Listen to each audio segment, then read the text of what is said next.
Hi friends, welcome back to my YouTube channel. ನಾನಿವತ್ತು ಉತ್ತರ Karnataka special ಮೂಲಂಗಿಕಾಯಿ ಪಲ್ಯ ಮಾಡೋದನ್ನು ತೋರಿಸ್ತಾ ಇದ್ದೀನಿ. ಹೇಗೆ ಮಾಡೋದು ಅಂತ ನೋಡೋಣ ಬನ್ನಿ.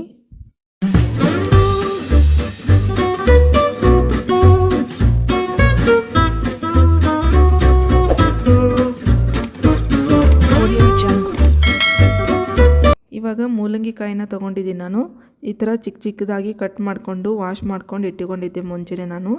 ಇವಾಗ ಒಂದು ತವಾ ಕಾಯಕ್ಕಿಟ್ಟಿದ್ದೆ. ತವಾ ಮೇಲೆ ನಾನು ಮೂಲಂಗಿಕಾಯಿನ ಹಾಕಿ ಚೆನ್ನಾಗಿ ಹುರಿತಾ ಇದ್ದೀನಿ.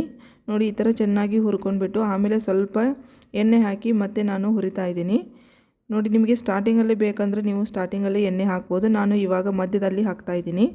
ಇವಾಗ ಈ ಥರ ಎಣ್ಣೆ ಹಾಕಿಬಿಟ್ಟು ಮತ್ತೆ ಚೆನ್ನಾಗಿ ಹುರ್ಕೋಬೇಕು. ಇವಾಗ ಮೂಲಂಗಿಕಾಯಿನ ಹುರ್ಕೊಂಡು ಆಗಿದೆ. ನಾನು ಒಂದು ಬೌಲಿಗೆ ಅದನ್ನು ಶಿಫ್ಟ್ ಮಾಡ್ತಾ ಇದ್ದೀನಿ.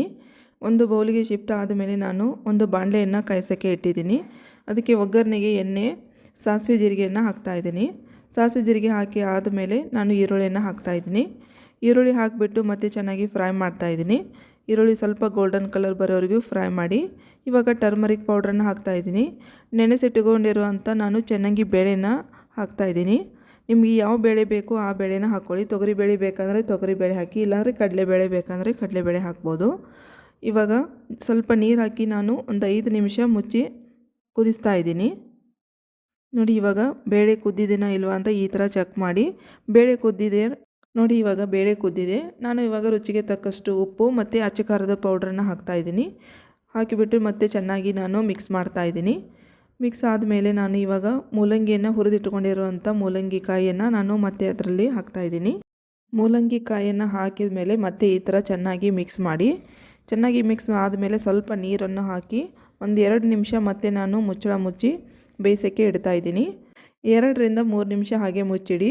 ಆಮೇಲೆ ಬೆಂದಿದೆ ಇಲ್ವಾ ಅಂತ ಈ ಥರ ಮತ್ತೆ ಚೆಕ್ ಮಾಡಿ ನೋಡಿ. ಇನ್ನೂ ಬೆಂದಿಲ್ಲ ಅಂದರೆ ಮತ್ತೆ ಒಂದು 5 ನಿಮಿಷ ಇಟ್ಟು ಬೇಯಿಸ್ಕೋಬೇಕು. ನೀವು ಒಂದು ಸಲ ಮನೆಯಲ್ಲಿ ಟ್ರೈ ಮಾಡಿಬಿಟ್ಟು ಕಮೆಂಟ್ ಬಾಕ್ಸಲ್ಲಿ ಕಮೆಂಟ್ ಹಾಕಿ. ತುಂಬ ಟೇಸ್ಟಿಯಾಗಿರುತ್ತೆ. ಒಂದು ಸಲನಾದರೂ ಟ್ರೈ ಮಾಡಿ.